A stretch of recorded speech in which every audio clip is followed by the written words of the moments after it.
So I've been making sure to just sit comfortably with my back straight, resting today at a park, breathing fresh air. I got a surprise phone call from, my plants are with me. This is the park. It's got a pretty view. I got a surprise phone call from Matt Lanier, Brunswick prosecutor, and he was actually very respectful and very reasonable about both the shell incident and then when I brought up the Dear Leader Dave fiasco, which he said he was unaware of, despite my emails to Chief Safran and Detective Sergeant Hayest, and emails with Officer Davenport, who has an existing friendship with Dear Leader Dave Liuzzo, and the SWAT team practices at a house nearby to the church. And Officer Davenport is on the SWAT team. And in assault cases, a prosecutor is, by protocol and law, supposed to be informed. So that's an issue too. But he was really respectful about the shell incident. You know, he said from what he was shown of the video, it's possible that it was disorderly conduct. He obviously didn't see her hit anything in that little clip. And I said, well, if you watch the whole video, and I have camera evidence of this too, she hung the bags in front of me once with them in a vertical fashion. And that's when I skillfully slipped them out of her loose grasp without her being hurt at all, and she screamed and yelled for John, while her son's running around, waving his arms in the air, screaming and yelling, threatening and pointing at me, and had been really the whole time. And then that when John came up, I was pretending to take pictures again. She took a picture of me, which is why I started taking pictures of her, which is why she put the bags up. And then I was joking around, like, John, let's finish the transaction. And there's the voided receipt that I took when she put it on the counter and wrote their names on. And that then with the timestamp, you can tell that in that position, when she was leaning so close to my face that the bag almost takes up the whole screen in the picture, there's nowhere that she could have harmed herself with me slipping the bags downward out of her grasp. And then in the subsequent 3 photographs, you can see John, the chubby manager, is standing in between us. The bags remain in her hand until she gets to the other register, because there was another customer calling for her, and there are a lot of witnesses in the people that work at the surrounding dealerships fuel up there all the time. So Karin and Sebastian were committing disorderly conduct and menacing, really negligent menacing, and it was premeditated. I have evidence of that. And anyway, the timestamp of the second 3 pictures, you can see that she is so far away I couldn't have touched the bags, and you can see where she would have hit her hand in my pictures. So I was like, you watch the whole video, you'll see that I'm not lying to you. And he was like, I will thoroughly investigate. And at first he was trying to just offer me to, he'd already dismissed the simple assault charge and the disorderly conduct. And he said, well, I'm gonna still charge you with a minor disorderly conduct charge for pulling the bag out of her hands. I was like, well, but no, you can't, because the way it happened. And he listened and was very respectful. And I respect him for taking this approach this time. So he's going to watch the video more thoroughly and talk to her. I don't care if she still wants to press the minor disorderly conduct, because it won't stick in court and it's likely to get dismissed. Go ahead. I want on her son Sebastian and herself Karin negligent menacing and disorderly conduct. And if you really look at the laws, a premeditated attempt to elicit a reaction out of someone by menacing them is a felony. So we'll see, what happens. Matt is going to look into that and get back to me.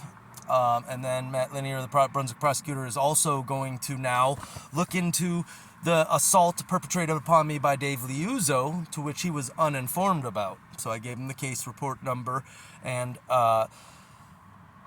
my screen recordings of the conversation that I had in text message, trying to be reasonable with Dave, to be like, hey, let's sit down and talk. You did hurt me. And then, in follow-up investigations, they'll get the ER and X-ray that shows the cracked L5. And, we can go through all my records and show that space in my L5S1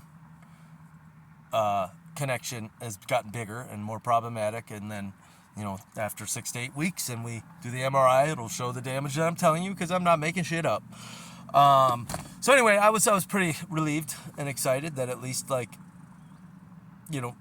process of justice has begun in the right direction. So I'm grateful for that. And I feel like, it's God showing me He's got my back. He really is good to me. Even if I am still sleeping in my car, It's not that I'm comfortable in my car, honestly, and now I've learned to be, and I don't want to live with anyone, so I don't want to rent a room.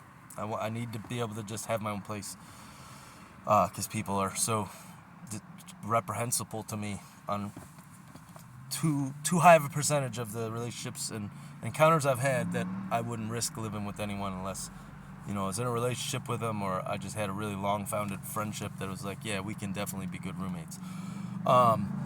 Anyway, so this is all really good news. There's no way to construe the law that Dave Liuzzo did not assault me. He did, and that's even premeditated, because there's other connections there.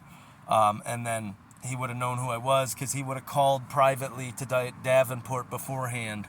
And Davenport should have, due to conflict of interest, not even taken my statement and investigated the case. He should have turned it over to someone else who did not have a relationship with Dave Liuzzo. And they tried to cover it up because they're supposed to inform Matt Lanier. So Chief Safran didn't inform Matt Lanier. Detective Sergeant Gayest did not inform Matt Lanier. Davenport did not inform Matt Lanier. They just hinged on the fact that they thought I was stupid when I was asking for information about filing affidavits and victim advocacy. They just had alternative paths, the local county mental health resource, call me. And I've been trying to get in touch with the victim advocacy office here in Medina, which is through the Medina County Prosecutor's Office. They did call me back, so I'll get in touch with them eventually. This message I left her in returning her call. I was like, please just give me an email, so if I miss your call again, I can just email you and we can get in touch easier with clear, concise communication saying we can meet on this day to discuss what's going on and how I need advocate. I need an advocate. I do. Anyway, so yeah, I'm grateful. It feels good that justice is it's gonna be done. There's no way to construe the law otherwise, any way other than what I've said about all of it. To the letter of the law is what I am communicating, and I actually now have faith in Matt. I think he sees the truth in the situation, and I think he can be relied upon to go by the actual evidence and the truth of the situation in these two cases. So I think justice will be done in both, because it was really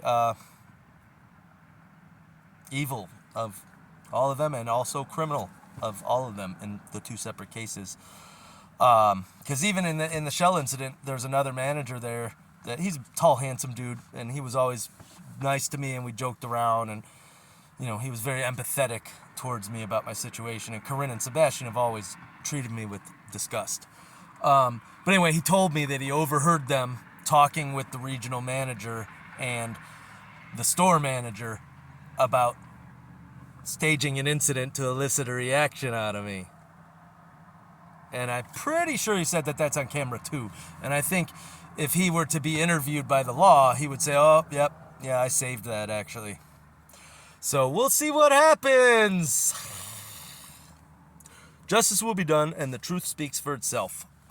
Anyway, I feel a little better today. Acupuncture does help with the pain for a good 48 hours, and in general, it's going to help me in the healing process.